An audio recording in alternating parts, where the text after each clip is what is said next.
7 Cures of a Lean Purse. The glory of Babylon endures. Down through the ages, its reputation comes to us as the richest of cities. Its treasures are fabulous. Yet, it was not always so. The riches of Babylon were the results of the wisdom of its people.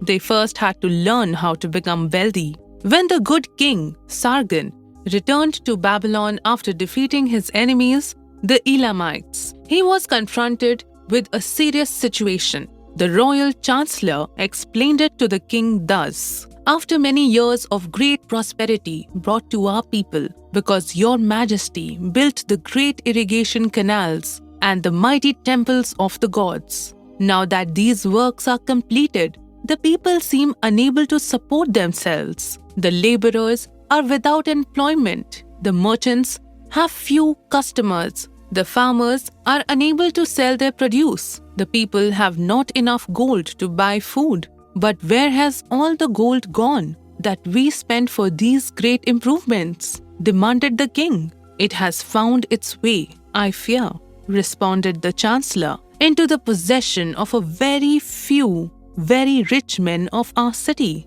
It filtered through the fingers of most our people as quickly as the goat's milk goes through the strainer.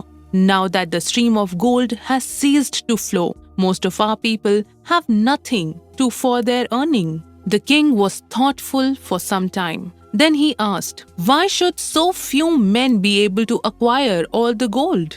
"Because they know how," replied the chancellor. "One may not condemn a man for succeeding because he knows how. Neither may one with justice take away from a man what he has fairly earned to give to men of less ability." "But why?" demanded the king.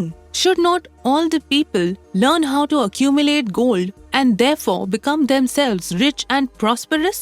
"Quite possible, Your Excellency. But who can teach them?" "Certainly not the priests, because they know not of money making."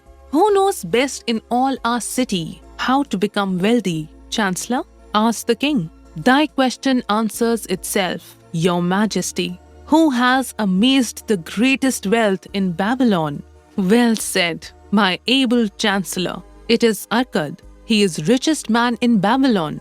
Bring him before me tomorrow." Upon the following day, as the king had decreed, Arkad appeared before him, straight and sprightly, despite his 60 years and 10. "Arkad," spoke the king, "it is true thou art the richest man in Babylon. So it is reported, Your Majesty, and no man disputes it.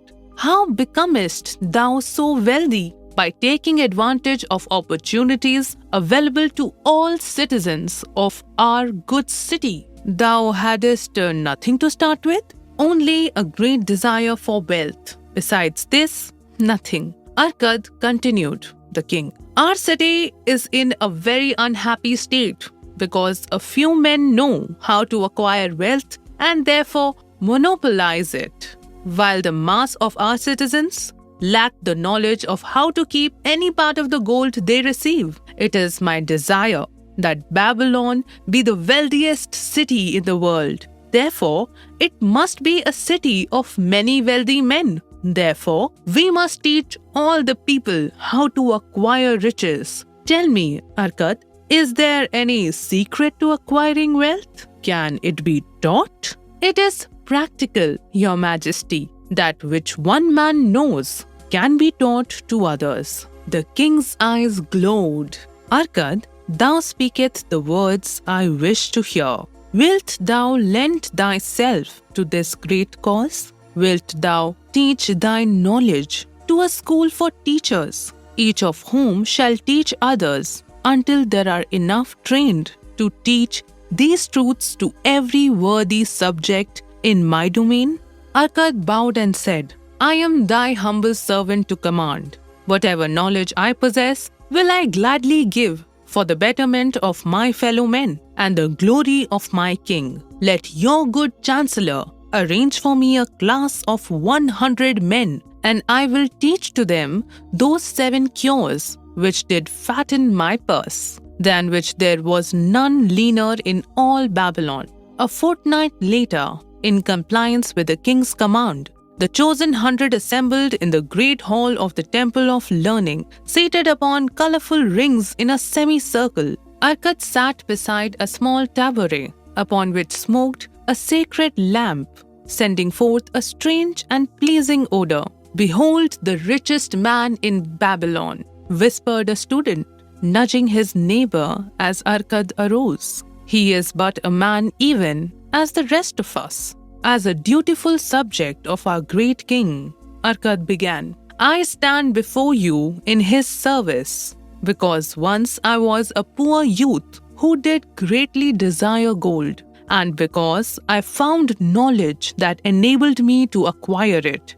He asks that I impart unto you my knowledge. I started my fortune in the humblest way. I had no advantage, not enjoyed as fully by you and every citizen in Babylon. The first storehouse of my treasure was a well purse. I loathed its useless emptiness. I desired it be round and full, clinging with the sound of gold. Therefore, I sought every remedy for a lean purse. I found 7. To you, who are assembled before me, shall I explain the 7 cures for a lean purse which I do recommend to all men who desire much gold.